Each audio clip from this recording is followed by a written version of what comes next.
Assalamualaikum warahmatullahi wabarakatuh. Bismillahirrahmanirrahim.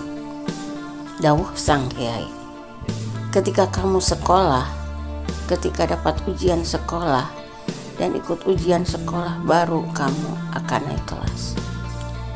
Kalau kamu lulus ujian, ketika ujian sekolah kamu ikut ujian, apa yang dilarang?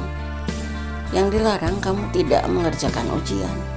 Ujian seberat apapun harus tetap dijalani dengan ikhlas, diterima. Tidak boleh ngeprek, ngerpek, atau membawa-bawa keluarga. Bapak, ibu tidak boleh dibawa. Ujian tak boleh minta bantuan RT, RW, hansip, dokter, bank, tukang kredit, dan lain-lain. Intinya tidak boleh minta tolong ke orang lain dalam mengisi jawaban dari ujian di sekolah. Dalam hidup juga begitu. Ketika kita diuji, maka kita harus menghadapi sendiri. Tidak boleh minta tolong ke orang lain. Sakit tidak boleh ke dokter. Kalau diobati sendiri tidak apa-apa. Diuji tidak punya uang, tidak boleh ngutang ke orang lain. Tidak boleh sambat-sambat ke orang lain. Tapi kalau diuji sakit, diobati sendiri, maka boleh. Jika minta bantuan ke orang lain, maka ujian itu gagal. Dan ketika ujian gagal, maka akan diulang ke ujian yang sama. Misal ujian miskin, karena minta bantuan orang lain, ngutang ke orang lain, atau ke bank titil, maka ujian itu gagal dan akan diuji lagi. Bahkan ujian akan makin tambah berat karena ditambah bayar utang. Akhirnya hutang kemana-mana dan diuji miskin lagi dan lagi. Ujung-ujungnya miskin selama-lamanya. Kunci ujian itu ridho atau rela menerima dengan apa yang diberikan Allah. Rela terhadap pengaturan Allah. Raditu billahi robba, artinya aku rela dengan yang Allah atur untuk diriku.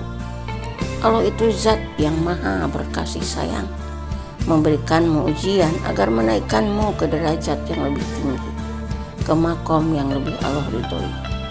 Tapi kadangkala kamu salah paham sehingga mengeluh dan tidak terima dengan ujian yang kamu alami.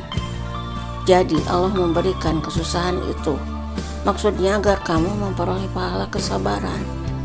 Dari kesabaran kamu berdiri dapat pahala, duduk dapat pahala, jalan dapat pahala, bahkan dalam WC sekalipun kamu dapat pahala. Pahala ada dalam setiap tarikan nafasmu, dalam setiap kedipan matamu. Karena dapat pahala setiap detik dan menit itulah kemudian kamu dapat manfaat yang besar. Misal asalnya sempit rezeki, maka rezekimu akan terbuka. Di dunia ini segala sesuatu itu harus dikerjakan dulu, baru akan mendapat manfaat. Jika hanya dibicarakan, maka hanya omong kosong saja. Seperti ujian itu, jika ingin proses cepat, jangan menunggu ujian diturunkan Allah. Ambil ujian itu sebelum diturunkan. Misal ingin kaya raya, kamu akan diuji miskin, lalu kamu kuat melewati ujian, akan diberikan kekayaan oleh Allah. Miskin itu tak punya apa-apa. Nah, ketika kamu punya, sedekahkan agar kamu tak diuji miskin, karena telah menyedekahkan harta yang kamu miliki. Apa yang kamu sedekahkan akan diganti berkali-kali lipat oleh Allah. Kadang kamu telah mengambil ujian miskin. Jadi sedekah itu jangan menunggu kamu kaya. Sedekah itu untuk mengambil ujian miskin yang akan diturunkan Allah kepada siapa saja. Al-Quran Surat Al-Baqarah ayat 155. Dan kami pasti akan menguji kamu dengan sedikit ketakutan, kelaparan, kekurangan harta, jiwa, dan buah-buahan. Dan sampaikanlah kabar gembira kepada orang-orang yang sabar. La haula wala quwata illa billah. Astagfirullah. Wassalamualaikum warahmatullahi wabarakatuh.